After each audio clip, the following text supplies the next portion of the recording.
Hello, Mama's Fallen Angels. This is Big Robbo, and I'm here with Gunnar Nelson of the band Nelson.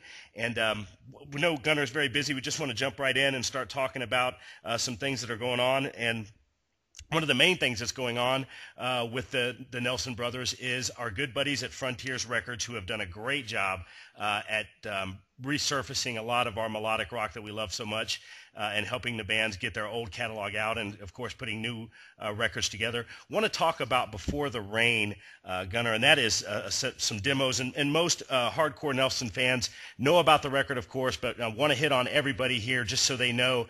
These are the demo recordings that kind of got you into the spotlight and allowed After the Rain to happen. What can fans expect when they get their hands on this record, Gunnar? Well, first off, Big Robbo, nice to be with you. Nice to be on this show. I've heard lots of great things about everybody that actually tunes into this, and I know we've been away for a long time, but I want to thank all the fans that happen to be listening or will listen in the future for all of their patience.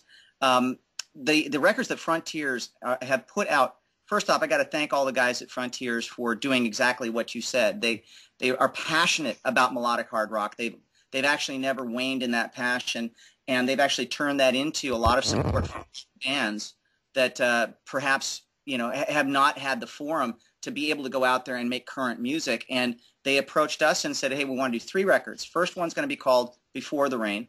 Second one is going to be called The Perfect Storm. And then we want to actually ask you guys to make a brand new Nelson rock record, something you haven't done in years and years. If we gave you the support, would you be able to do that? And so addressing the first record, it's called Before the Rain.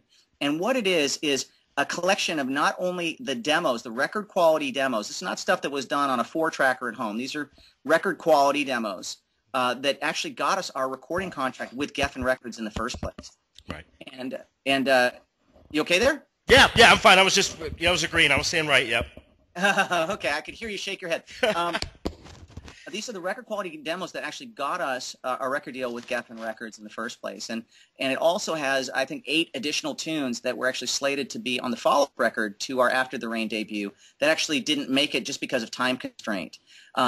We only could do like an hour 10 worth of music or something on that first record, so we saved some really cool tunes that we really liked for the next record that actually never materialized. So this record, what you can hear basically, Matthew and I had been playing the LA club scene professionally from the time we were 12 years old. We got signed to Geffen when we were 18, and we felt that we had to work even harder than your average bear to get our recording contract because we were legacies, we were sons of, and all that stuff. And I think for whoever signed us, it would be a high-profile signing. And a lot of A&R guys, they actually maintain their careers and get promoted up the ladder for not making decisions.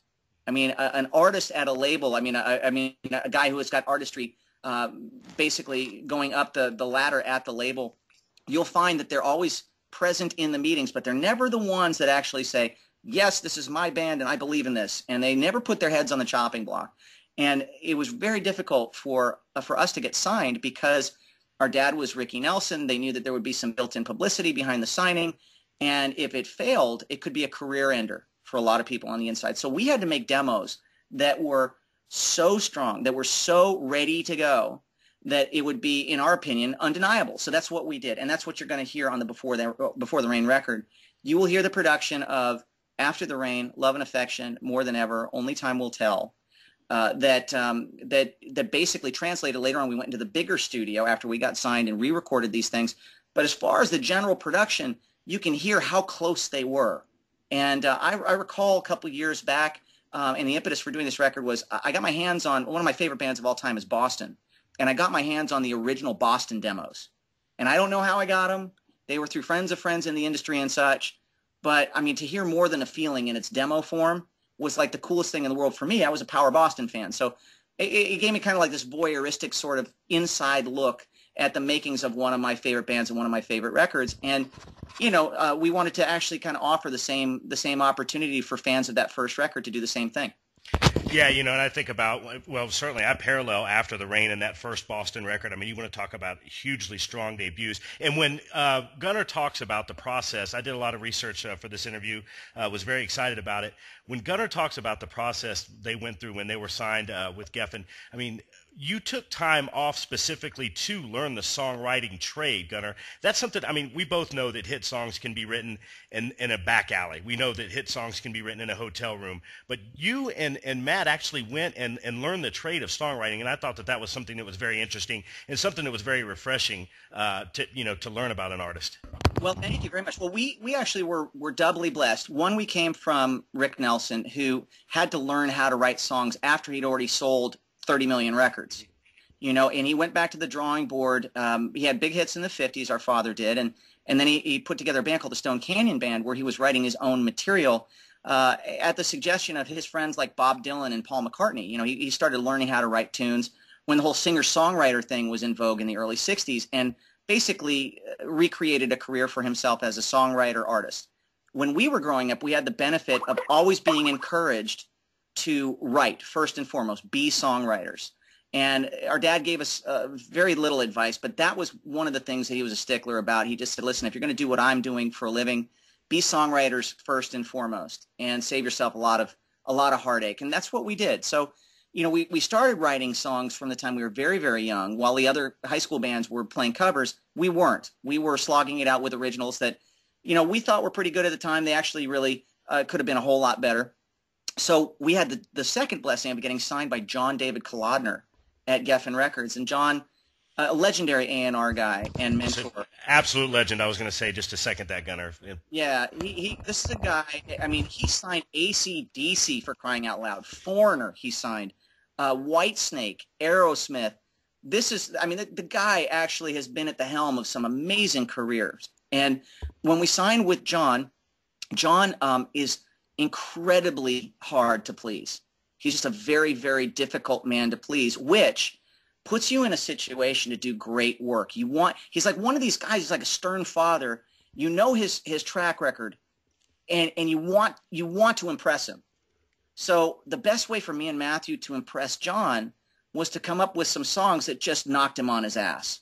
And that was easier said than done. What we had to do was take 3 years of traveling all over the world and writing with amazing songwriters from bands past that we loved. I mean, we went to England for a month, for example, and wrote with Russ Ballard from Argent. We went to Australia and wrote with the guys in the Little River Band and John Farnham. We came back here to the States, and we just happened to luck into, in a publishing meeting, there's a guy named Tom Vickers. He plays a bunch of demos of his songwriters. And we didn't know who had written which songs, but it seemed like we were always gravitating toward this one co-writer's tunes. If Mark Tanner was involved in any particular song, we actually really dug the style. So we knew that the common denominator was Mark Tanner, and then we set up a meeting with Mark, and the rest is history. That became our co-writer for the first record. But it was songs first because we reasoned that there were so many bands out there that had incredibly strong image, had perhaps great following, they had a great live show, but their one weakness was their songs, their songwriting. They were selling more attitude and image than they were substance.